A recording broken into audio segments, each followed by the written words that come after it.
বঙ্গোপসাগরে সৃষ্ট লঘুচাপটি বর্তমানে গভীর নিম্নচাপে পরিণত হয়েছে। এটি আরও ঘনীভূত হয়ে শক্তিশালী ঘূর্ণিঝড় রেমালে রূপ নেওয়ার প্রবল সম্ভাবনা রয়েছে।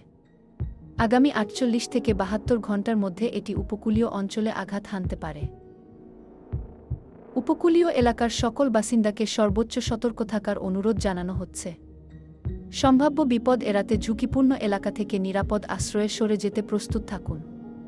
আশ্রয়কেন্দ্র এবং কর্তৃপক্ষের নির্দেশনা মেনে চলা অত্যন্ত জরুরি। আপনার প্রয়োজনীয় শুকনো খাবার, পানীয় জল, ঔষধপত্র ও টর্চলাইট সংগ্রহ করুন। বিদ্যুৎ বিভ্রাটের আশঙ্কায় মোবাইল ফোন ও জরুরি সরঞ্জাম চার্জ দিয়ে রাখুন। গবাদি পশু সুরক্ষিত স্থানে রাখুন। সকলকে নিজ নিজ এলাকার জনপ্রতিনিধি ও স্বেচ্ছাসেবকদের সাথে যোগাযোগ রাখার অনুরোধ করা হচ্ছে। সরকারি নির্দেশনা মেনে চলুন এবং দুর্যোগ মোকাবেলায় প্রশাসনকে সহযোগিতা করুন। আতঙ্কিত না হয়ে সচেতন থাকুন ও সতর্কতামূলক পদক্ষেপ গ্রহণ করুন।